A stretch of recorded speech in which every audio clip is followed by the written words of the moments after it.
5 personas muertas dejó el baleo al interior de un local de tragamonedas en Puente Alto. El pistolero ingresó y abrió fuego contra quienes estaban en el lugar. Fiscalía aseguró que detenido por ataques explosivos está vinculado con 6 atentados y que actuaba como un lobo solitario. El gobierno pondrá suma urgencia al proyecto de flexibilidad laboral. Además, anunció que va a proponer una jornada laboral de 41 horas promedio a la semana.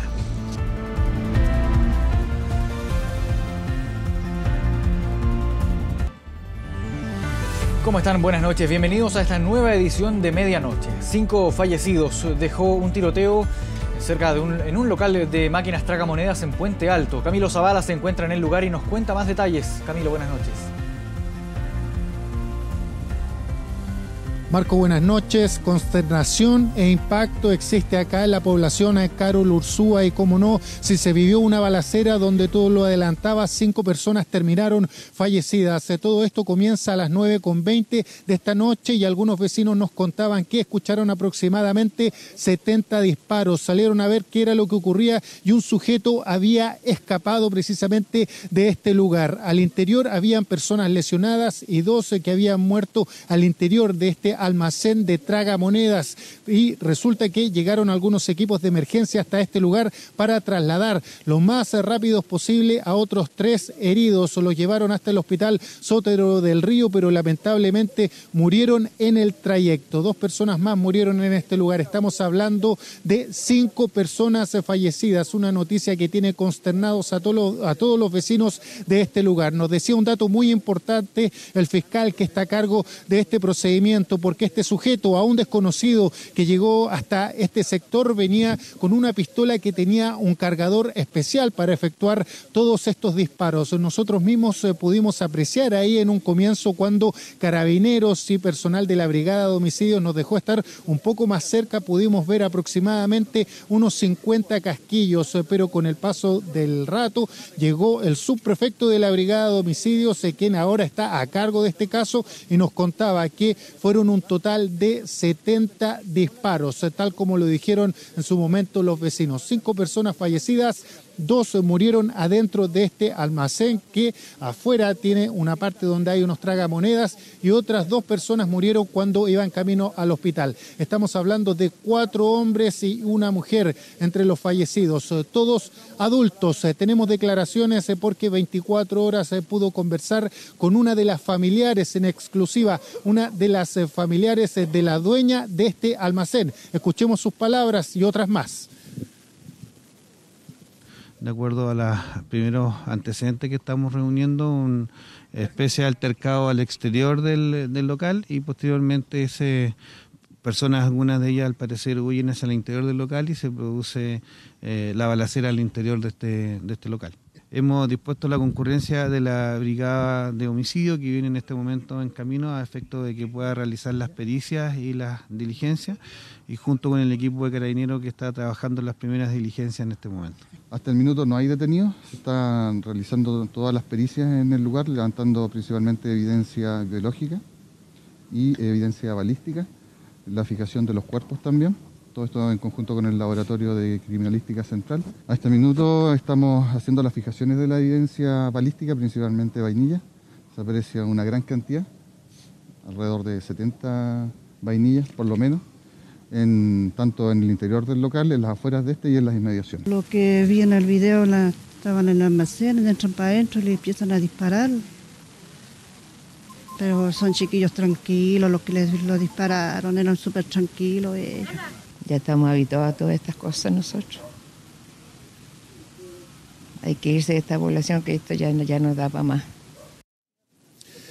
Pasamos a revisar otras informaciones también aquí en la comuna de Puente Alto, porque se logró la detención de un hombre de 28 años, presunto autor de algunos atentados explosivos, por ejemplo, al expresidente de Codelco, Óscar Landerreche, y también al presidente del directorio de Metro, Luis de Granche. Para esto hubo un amplio operativo policial y que comenzó a eso de las 4:30 de la tarde, donde se logró la detención de este sujeto, en la comuna de San Joaquín cuando él se encontraba en su trabajo. Estamos hablando de un taller de hojalatería. Este sujeto tiene 28 años y contaba con antecedentes y detenciones por desórdenes públicos y daños simples. Para esto hubo una investigación que duró aproximadamente 2 meses para dar con el paradero de este sujeto que estaba siendo ampliamente buscado por las policías, y también lo decía el fiscal Héctor Barros, quien quedó a cargo de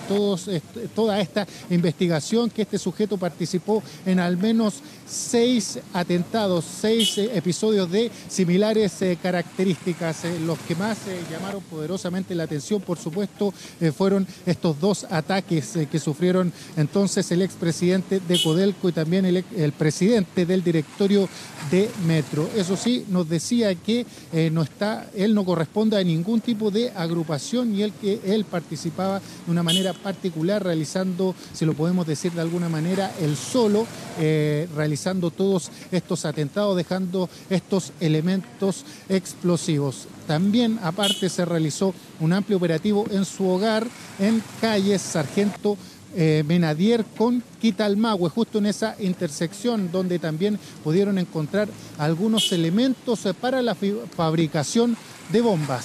Tenemos declaraciones también, escuchemos.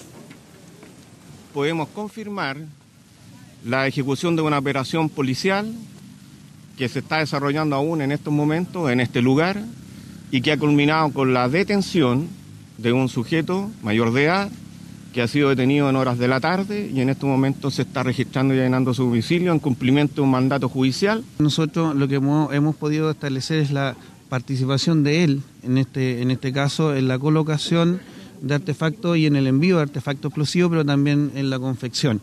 Es una especie de lobo solitario en términos de cómo él actúa y de cómo trabaja.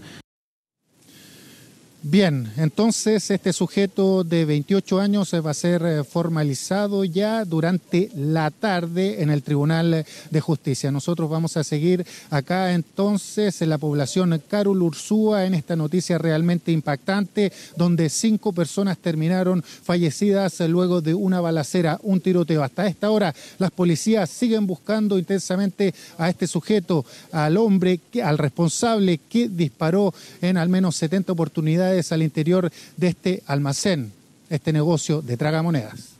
Bien, Camilo Zavala, muchas gracias por ese informe. 8 departamentos con daños dejó un incendio en un antiguo edificio de Recoleta. Los vecinos denuncian que los extintores estaban vencidos y que no hay certificación de gas. Los extintores todos vacíos, ¿cómo puede ser eso? Desde el 11 hasta arriba son puros ancianos. Hay fuga de gas en este edificio. En minutos esta torre arde en pleno corazón de la comuna de Recoleta. Es la torre 1 del complejo San Cristóbal. En el piso 12 comenzó un incendio que rápidamente se comenzó a propagar a los demás pisos.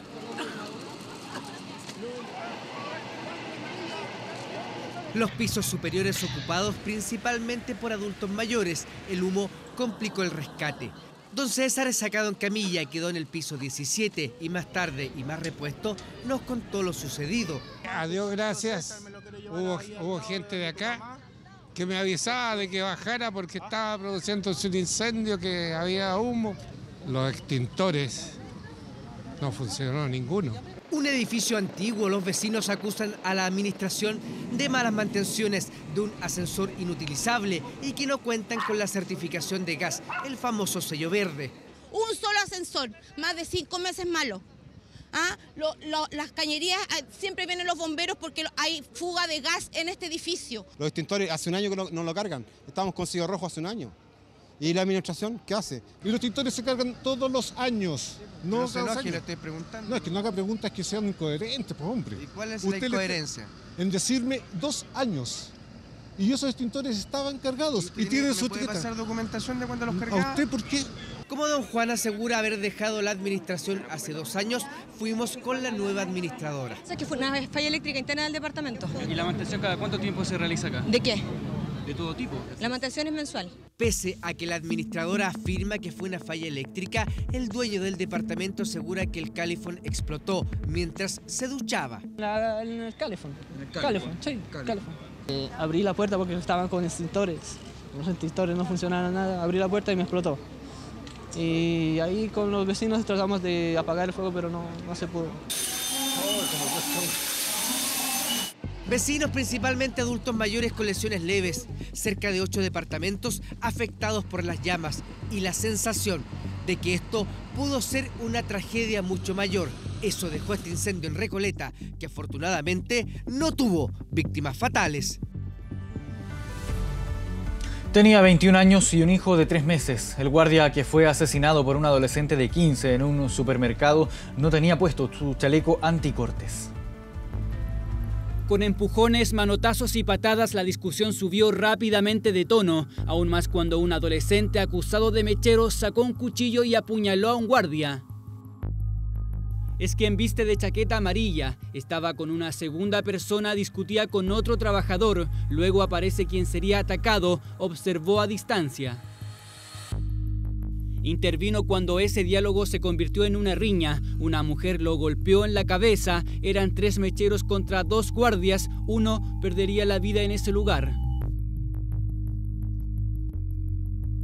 Se veía venir porque este tipo de gente ya se sabía cómo actúa. Porque con mi hijo casi lo mataron. Mi hijo trabajó de guardia en este supermercado. Con 20 añitos casi mataron a mi hijo.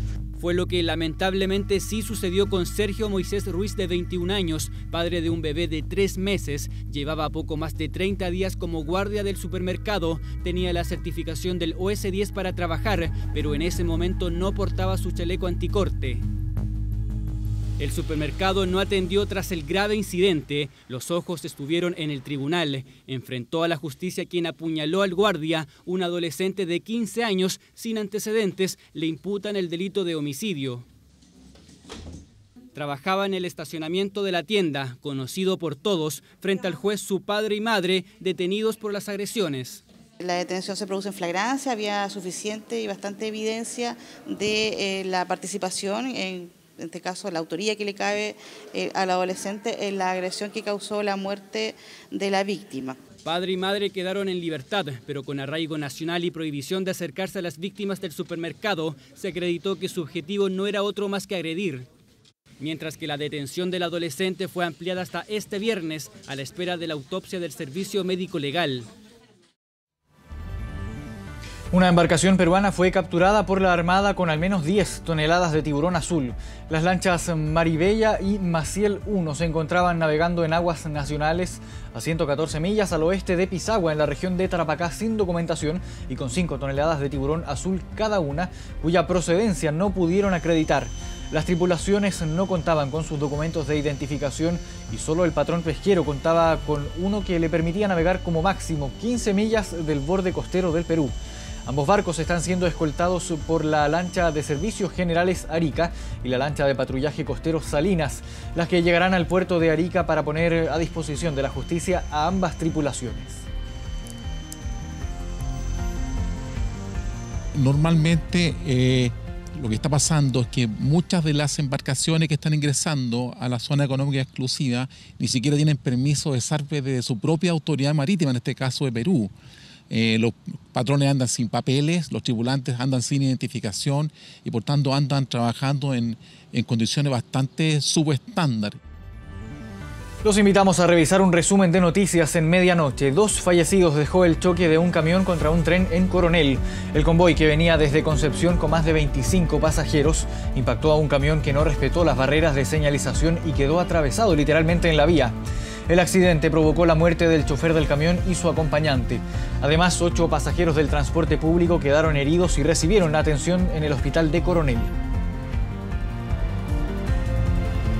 El gobierno pidió la renuncia al Seremi de Agricultura de la Araucanía después de sus polémicos dichos en contra del pueblo mapuche.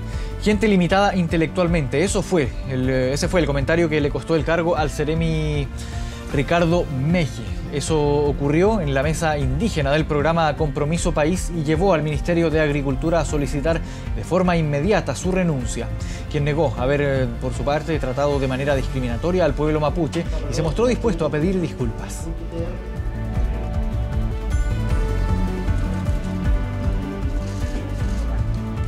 La región de Valparaíso fue declarada zona de emergencia agrícola por la escasez de agua de las últimas semanas.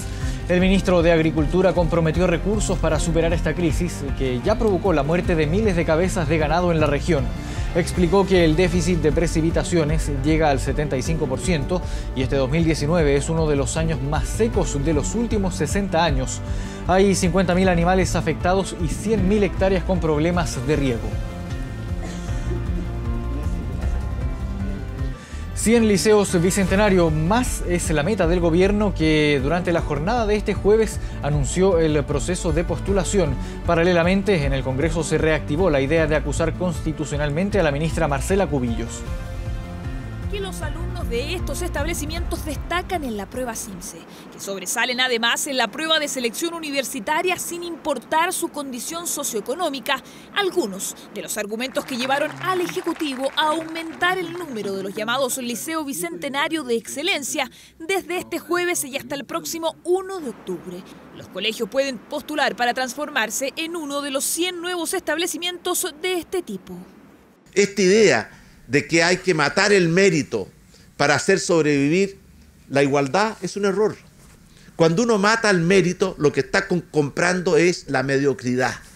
Y por eso el mérito, con igualdad de oportunidades, es uno de los elementos que está presente en el liceo y en los liceos bicentenarios.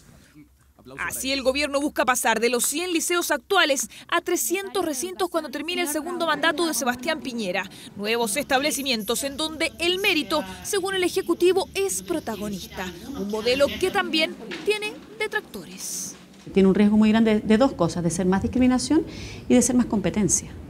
Y eso es lo que nos preocupa. Nosotros quisiéramos avanzar hacia un sistema educativo más inclusivo, más colaborativo. Bueno, es como que en un hospital, pues, tú tuvieras muchos pacientes y tú digas, voy a elegir a los 100 que van a ir, no sé, pues, a un buen tratamiento y que se van a poder mejorar. Bueno, ¿por qué? ¿Qué pasa con todos los otros? Actividad en la que la ministra de Educación abordó la posible acusación constitucional que por estos días analiza la oposición en su contra.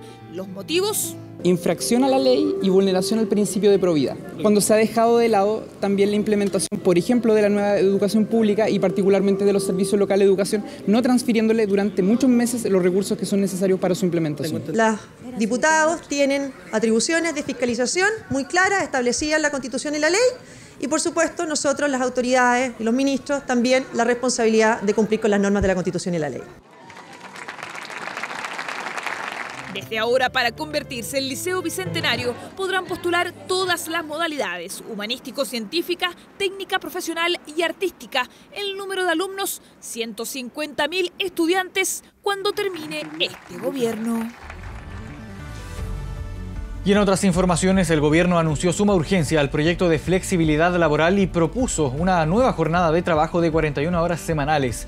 Una directa ofensiva a la iniciativa de parlamentarias del Partido Comunista que promueven una rebaja a 40 horas.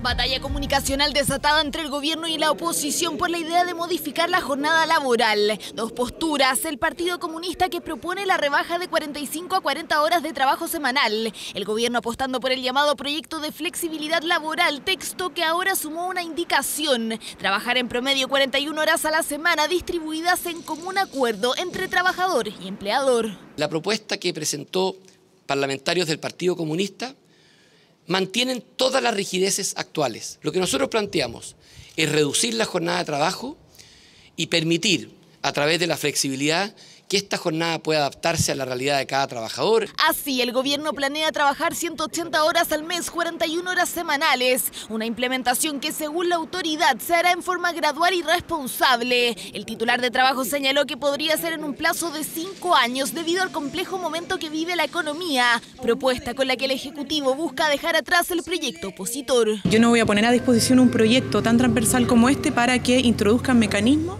de precarización laboral donde se retroceda en derechos laborales fundamentales que han ido conquistando los trabajadores y trabajadoras, porque su propuesta no es de flexibilidad. su propuesta es de precarización. Molesta, respondió la diputada Vallejo. Insistió que en un primer momento el gobierno trató de frenar su iniciativa y que tras el respaldo ciudadano ahora quiso sumarse a la reducción de la jornada laboral. Incluso criticó una eventual convergencia de ambas iniciativas como propuso el presidente esta mañana. Pero si él no quiere que converjan porque quiere llevarlo al Tribunal Constitucional. Justamente el presidente Sebastián Piñera indicó que esa es una de las posibilidades que se baraja si el proyecto del Partido Comunista es aprobado en el Congreso. El mandatario argumentó por qué la iniciativa es inconstitucional. Es inconstitucional porque significa gasto público. Y un parlamentario no puede, ¿cierto? No puede generar gasto público porque entonces, ¿cierto?, nadie se haría cargo de los equilibrios. El gobierno sostiene que la Constitución solo faculta al presidente de la República para cambiar normas de seguridad social que afecten las remuneraciones. Por eso no descarta acudir eventualmente al TC. Hay un instrumento que es recurrir al Tribunal Constitucional para que las leyes estén de acuerdo y no estén en contra de nuestra Constitución. Suma urgencia puso el gobierno a su proyecto de flexibilidad laboral, mientras que el Partido Comunista ha recibido diversos respaldos a su iniciativa. Ambas serán vistas por el Congreso, 40 a 41 horas de trabajo semanal, la discusión que se avecina. Internacional. Revisamos noticias del mundo en medianoche. Las autoridades migratorias en Estados Unidos liberaron a 300 de los más de 680 inmigrantes indocumentados detenidos en una redada en Mississippi. Los migrantes liberados alegarán en una corte federal que va a decidir caso a caso si es que pueden o no permanecer en los Estados Unidos. Los 383 restantes continúan detenidos y las autoridades no divulgaron a qué centros de detención podrían ser transportados. El pasado 12 de julio, recordemos, Donald Trump, el presidente de Estados Unidos, había anunciado redadas masivas en 10 grandes ciudades que afectarían a cerca de 2.000 extranjeros con órdenes de deportación.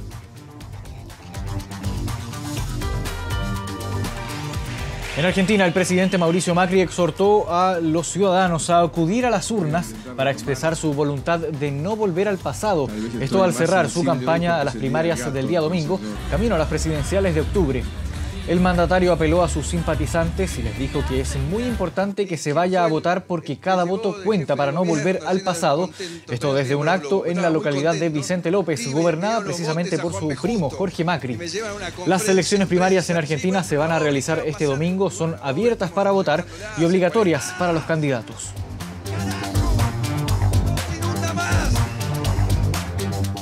El cambio climático pondrá en riesgo el agua y la producción de alimentos en el planeta, según un informe de Naciones Unidas. El documento señala que los productos alimenticios van a ser más caros y menos nutritivos y se van a generar problemas en la cadena de distribución que van a afectar a todo el planeta y dramáticamente a los países más pobres, si es que no se toma acción para detener la degradación de la tierra. El estudio destaca además que actualmente cerca de un tercio de la comida se pierde o se desperdicia. Los expertos revelan que algunas dietas requieren más agua y más tierra y causan más emisiones de gases que aumentan el calentamiento global.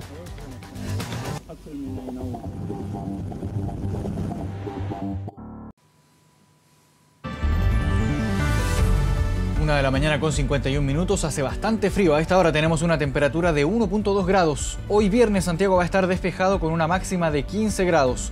En el sur, Puerto Montt va a estar nublado con una máxima de 9. Dejamos hasta aquí esta edición de medianoche. Lo invitamos a que sigan Canal 24 Horas porque vamos a seguir con informaciones durante toda esta madrugada. Muy buenas noches.